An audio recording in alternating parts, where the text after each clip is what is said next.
Today, we are talking about a guy who is just an ordinary nobody, but he ends up getting interviewed at an airport. This is a story about this man's tears. On January 9, 1987, at 8 p.m., a ton of newspaper and TV camera crews swarmed Gimpo Airport. As the airport doors opened, a man appeared. Back then, this guy's face looked totally worn out, like he was scared out of his mind. "How do you feel right now?" The man's first words were, "All I can think is that I'm alive." Then another reporter threw out a different question. "How did it feel being kidnapped all the time?" Yeah, this guy got kidnapped. Someone snatched him in Singapore, but he miraculously managed to escape. Back then, the guy was 28, named Yoon. Yoon must have been in serious shock, clutching his chest and shaking the whole time from the moment he stepped into the airport until the press conference ended. The culprits back then set up some sly plan to kidnap and hold Yoon captive. Then, who were the ones that kidnapped Yoon? It was North Korean agents. They kidnapped Yoon to drag him to North Korea. And there was someone who lured Yoon into the kidnapper's trap. It was none other than Yoon's wife. But 17 days after the press conference, something super bizarre happened. On January 26, 1987, at 6 p.m., the Hong Kong police got a call. "There's a bad smell coming from the next door. It feels like a rotting corpse." So, the police showed up. They arrived at an apartment on the 9th floor in Simsha-Chui, Hong Kong. The cops followed the smell right away, and it was coming strong from the master bedroom's bed. Just to be sure, they lifted the mattress, and there was a woman's body lying there.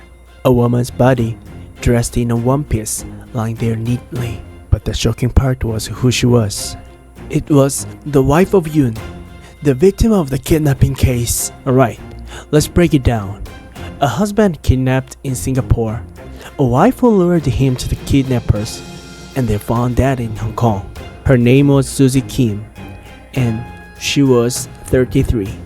What happened to this couple? From now on, stick with the channel and listen closely, cause a seriously chilling story is about to unfold.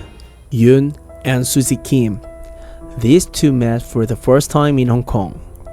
In September 1986, Yoon went to Hong Kong for business with a video company for Hong Kong movies. While looking for a place to stay in Hong Kong, he heard that a landlord was leaving for Japan. So, he quickly signed a contract for the house. But when Yoon went to the house on the contract date, it was supposed to be empty. But someone was living there. The person there had a pretty face and a slender figure, catching Yoon's eyes. This woman was a Korean who had lived in Hong Kong for 10 years. She was a landlord, Suzy Kim. What should I do? My plans to go to Japan got delayed because of some issues. Could you maybe use the room next door for a while? So, the man and woman ended up living in the same house. Being Koreans meeting abroad, they quickly became close and relied on each other. Just in a month, they even got married. But then, something huge happened. On January 2, 1987, in the middle of the night, two strange men suddenly barged into the newlyweds' home. They looked like Yakuza, tough and intimidating. They said they had something to discuss with the wife and went into the room. Yoon pressed his ear to the door, trying to hear what they were saying. But inside, he heard some shocking conversations. "Betray us, and you are dead." While secretly listening, his wife suddenly came out and asked Yoon to run an errand for cigarettes and drinks. Following his wife's request, Yoon went out, planning to ask what was going on after the men left. But when he came back from the errand, no one was home. The next morning, there was sound. Someone was urgently knocking on the door. It was one of the men from last night. Your wife borrowed 40 million won and didn't pay it back, so our boss took her to Singapore. If you want to find her, go to Singapore and sign a promissory note saying you will pay back. Without a second thought, Yoon immediately boarded a plane to Singapore to find his wife. When he arrived at the airport, a mysterious woman holding a placard with Yoon's name quietly approached him and handed him a note. Come to 19 Fortville Port Road. Yoon went to the address on the note. When he arrived, he was shocked. He saw a frame with red letters covering one wall, and the words gave him chills. You guessed what did it say? Long live the great leader, Kim Il-sung. The place Yoon arrived at, and where his wife was taken, was the North Korean embassy. Where the hell is my wife? Trying to suppress his fear, pleading desperately. She is in Pyongyang, the paradise on earth. If you want to see your wife, you have to go to Pyongyang. On the way to Pyongyang, let's stop in Switzerland and hold a press conference declaring political asylum. They even gave Yoon a script to read at the press conference. The script said, due to the South Korean government oppression, my company failed and I'm defecting to North Korea. You've already used our North Korean money, so if you go back to Seoul, you're dead anyway. The 40 million won that Yoon's wife borrowed was actually North Korean operation funds.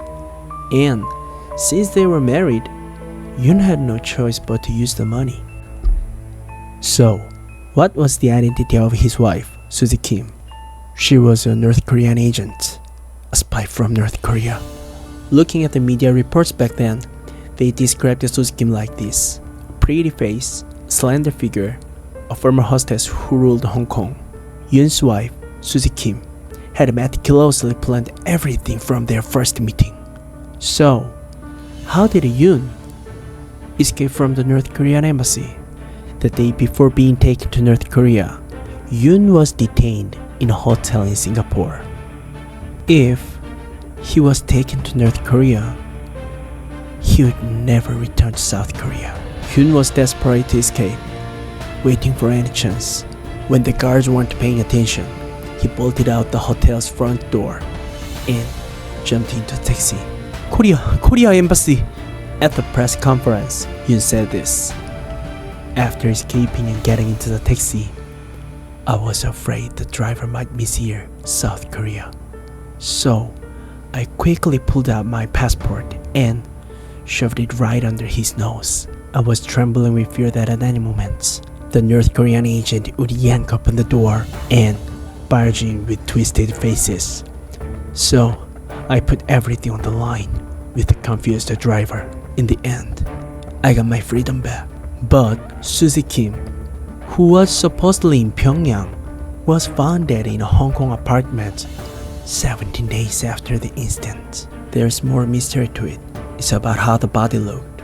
Her head was covered with a pillowcase, and her neck had a belt from a suitcase wrapped around it.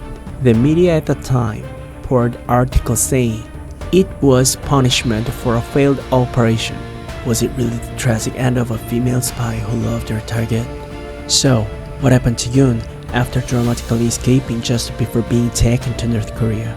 14 years after the incident, in 2001, Yoon became the CEO of a company that developed fingerprint recognition technology. He even brought in a former minister to the company and acquired a famous Silicon Valley firm.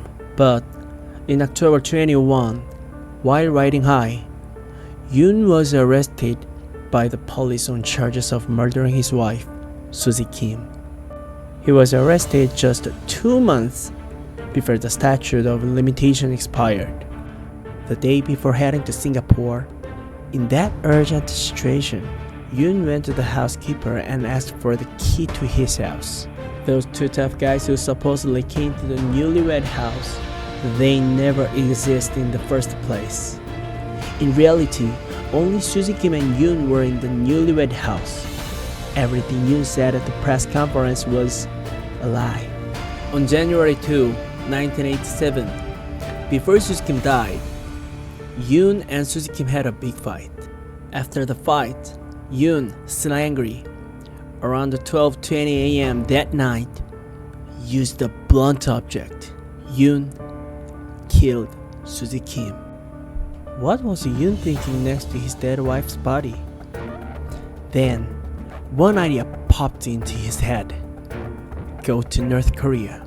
He hid the body under the bed, booked the fastest flight to Singapore, and to delay the discovery of the body, he went to the housekeeper and asked for his house key.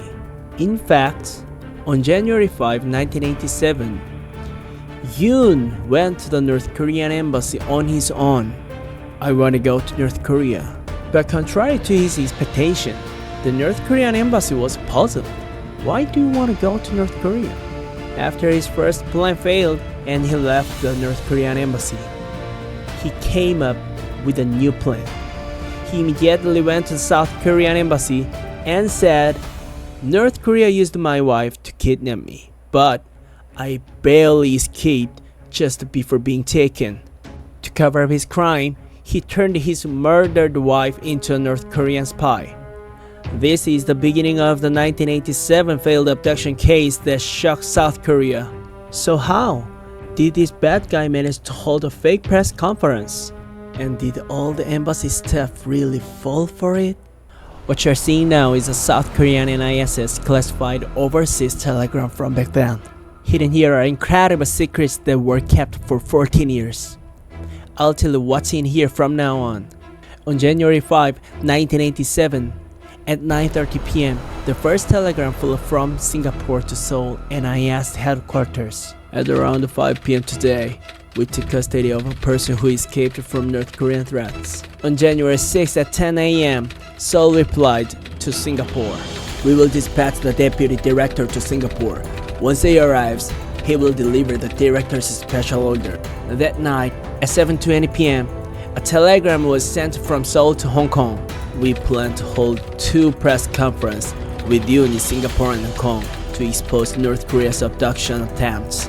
Please mobilize correspondents and foreign journalists to maximize the publicity effects. The next day, unexpected news came from Singapore to the Seoul NIS. It seems you lied.